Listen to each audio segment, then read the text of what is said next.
Yes, nkulamusizaako nnyo yonna gy'osinza oba ng'otuwuliriza kuli ssaayo obwakedde oli ku UG Update Civic osinzira okuba ng'otuwuliriza.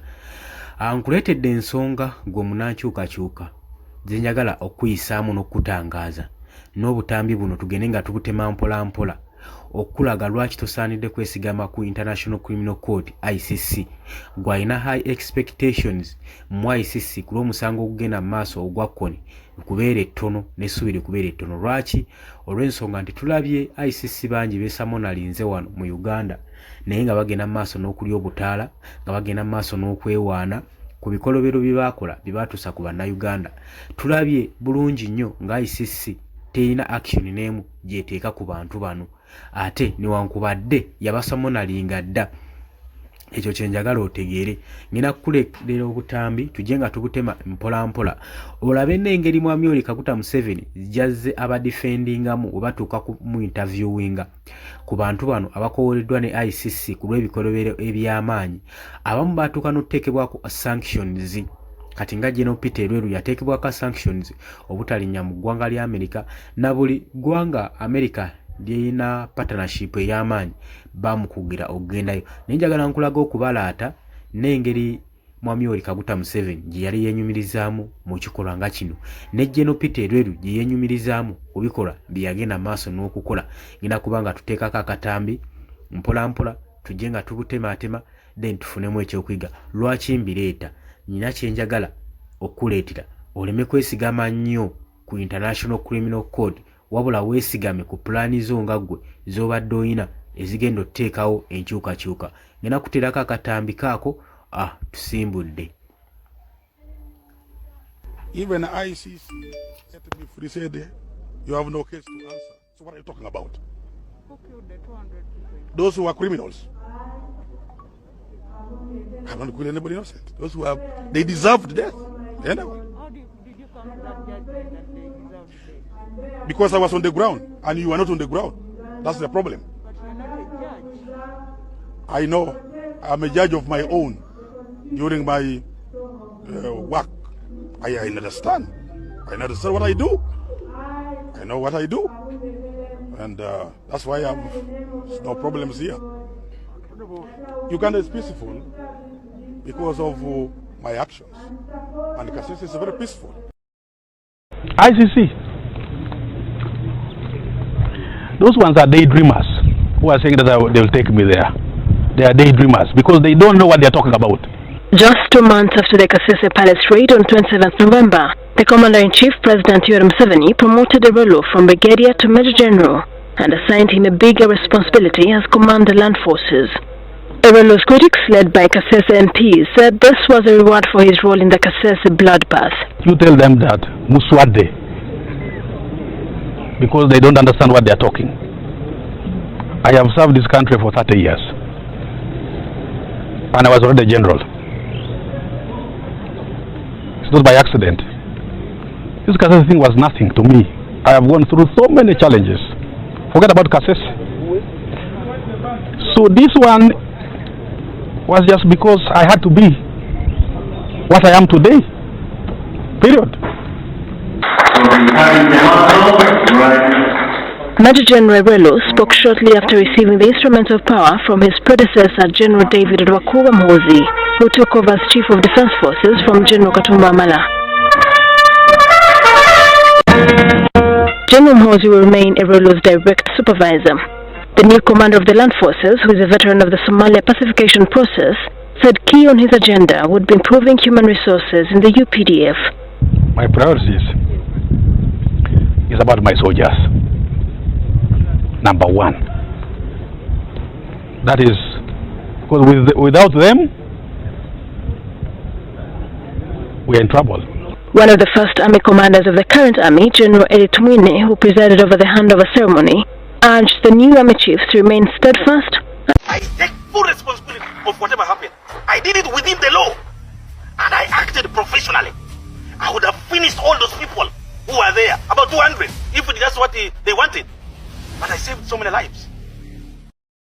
Kakati ebigenda mu maaso agamba nti nno bamubuuzizza ebibuuzo bingi nnyo. Emu bye ngenda okuba nga nziramu mu maaso awo nzivunula mpolampola sobole okuba nga tugenda wamu osobole okuba nga naye munnayuganda otegeera. Kakati mwami Yoweri Kaguta Museveni yabadde mu interview, yali mu interview nga bamukolako interview ku nsonga ezigenda mu maaso ku Major General Peter Elweru bye bino bye yaddamu wammanga, omwali okutamwattamwa, omwali obutalaga wadde kwennyamira ku bikolwa ebyagenda mu maaso n'ebya ICC okubinyegako. Yalaganga just ekintu ekitalina nnyonsa nti ne baba kusamunalinze mu ICC tekirina nnyo kyamaanyi kyekikujjako gwe munnayuganda, kubanga Uganda ingazi nnyo gy'oli. Kitegeeza ki? Ebikolwa bino ebisinga bigenda mu maaso n'okukolebwa intentionally olw'ensonga nti abakulembeze ababikola baba bamanyi tewaliiwo kakiiko konna kagenda bavunaana, baba beetwalira waggulu w'amateeka. So kulabe interview eno nga bagikola ku mwami Yoweri Kaguta Museveni n'oluvannyuma proceeding. The man who led the assault on Kasese, his name is Peter Elwelu. He was a brigadier in the army at the time, and instead of him being now in the court, he was promoted general and he is now the commander of the land forces. Yes. Why, if you have those people in the court, why don't you also have the man who opened fire on your citizens alongside those people in the court now to answer to the questions of the judge? That means he was doing his duty. Duty to kill? He killed more than 100 people. To deal with... And now he's promoted. Yes, I am the one who promoted him. And 2 days ago, the U.S.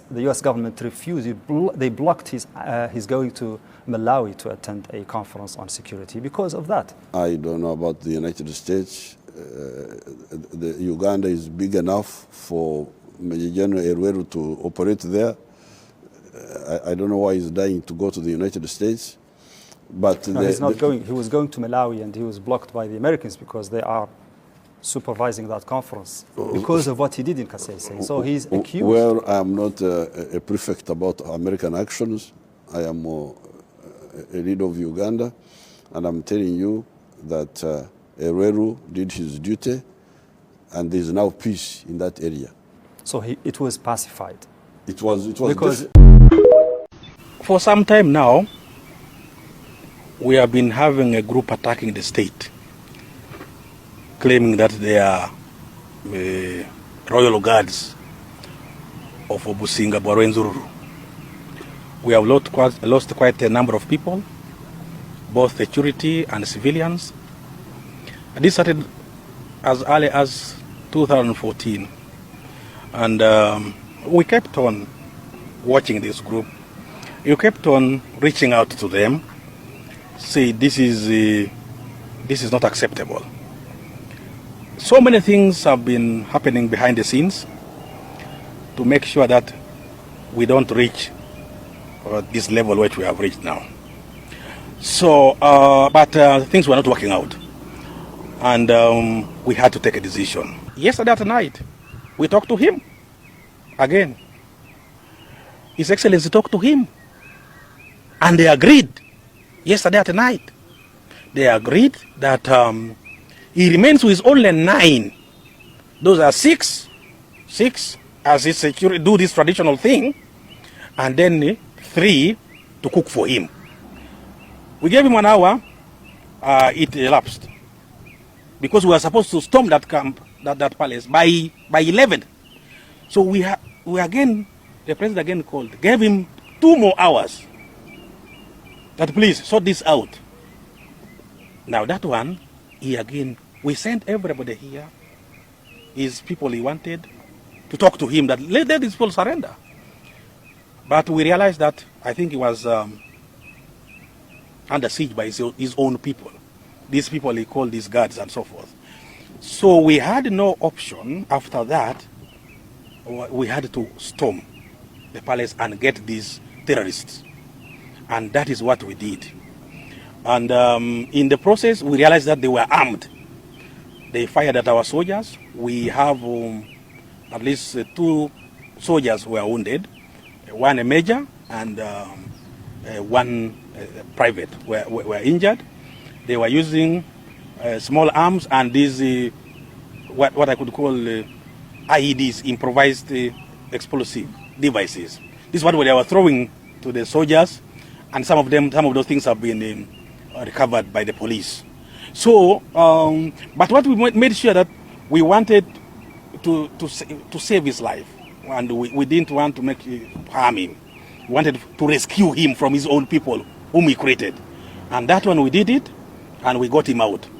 And at the end of the day, a number of them died, but also we rescued, we got 139 were got out. That small place. Katutandikire ku katambi ke twasookeddeko okuva emabega nga General Peter Lweru agenda mu maaso mu butambi bwe nkuteereddeko agenda mu maaso n'okumusoya ebibuuzo nti lwaki ebikolwa ng'ebyo byagenda mu maaso n'okubaawo. General Peter Lweru agamba nti ye yali akola mulimu gwe, ne bamubuuza omulimu gw'okutta abantu n'agamba bwe baali bamenyi b'amateeka, they were criminals. Ne bamubuuza n'osalawo obasalira ekibonezo ekyokufa, n'agamba baali basaanidde okufa kuba ye yali ku ground era yali akola mulimu gwe. Ne bamubuuza kati weetwalanga omulamuzi, n'agamba nti wemanga nkola omulimu gwange, I'm a judge on my own, mbeera nange mulamuzi gye ndi.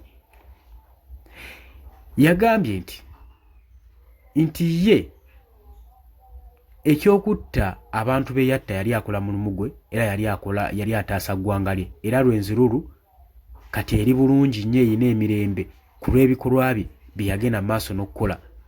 Agamba ate buli bwali bumenyi bw'amateeka yandisse bonna 2,000 abaaliyo naye teyakikola kubanga bonna baali basaanidde okufa. Oyo ye Major General Peter Lweru.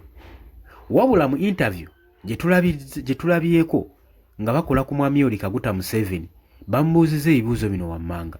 Lwaki General Peter Lweru akyalya butaala? Kyokka nga baagenda maaso n'okwenyigira mu kikolwa nga kino abali mu Rwenzururu bonna abadetaininga bwe basiba. Lwaki General Peter Lweru tomutwala mu ICC n'emuvunaana?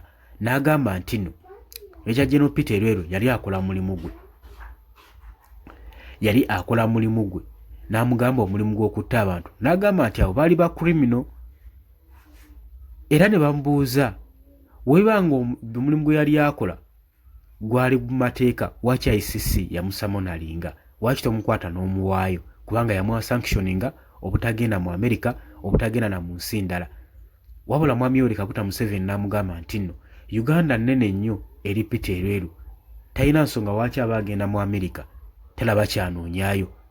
N'amugamba nti oluvannyuma lw'ebyo okuvugwawo bye twalaba e Kasese mu Rwenzururu, ekifo ky'okudetaininga Peter Lweru oba omutwala mu ICC wasalawo kumupolomootinga okuva mu kifo kye yalimu n'omufuula Chief of Defence Force. Jukira nti okuwa Chief of Defence Force Muhoozi Kainerugaba kwaliko Katumba Wamala. Kakati tulabanga mu kaseera ako General Peter Lweru apolomootingibwa okubeera Chief of Defence Force oluvannyuma lw'okutalaga cooperation yakolebwa mu Rwenzururu. Kati bino byonna babimubuuzizza era tulabye okutamwattama okubaddewo. Bino byonna mbikuleetera okulaga nti nno ICC newankubadde egenda maaso n'okukola omulimu gwayo terina actions yali eteekinze ku bantu ab'ekikula nga kino bye tulabyeko nga bagenda maaso n'okukola high crimes mu ggwanga lyattu Uganda.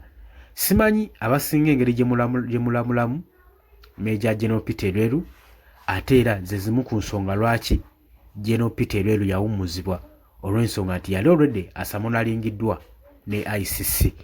Suubiri kubeera ettono oyimirire ku nteekateeka zo ez'okukyusa eggwanga ez'okugenda mu Uganda empya ng'omunnauganda ali eyo.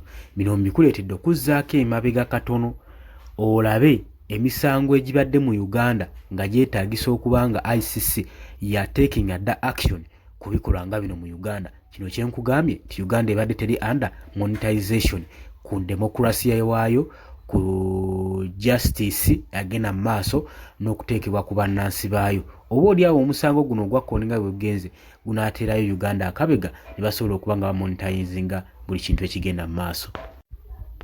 Yes, oli ku Yugi Updates Civic osinza oba ng'otuwuliriza bw'otannatweyungako kkirira wansi waliwo ekigambo subscribe kikuwoneko obeere ng'otweyungako. Abali mu diaspora mbatumiddeko nnyo, abali emitala w'amayanja mwebale kwekuumira ku mayengo gano.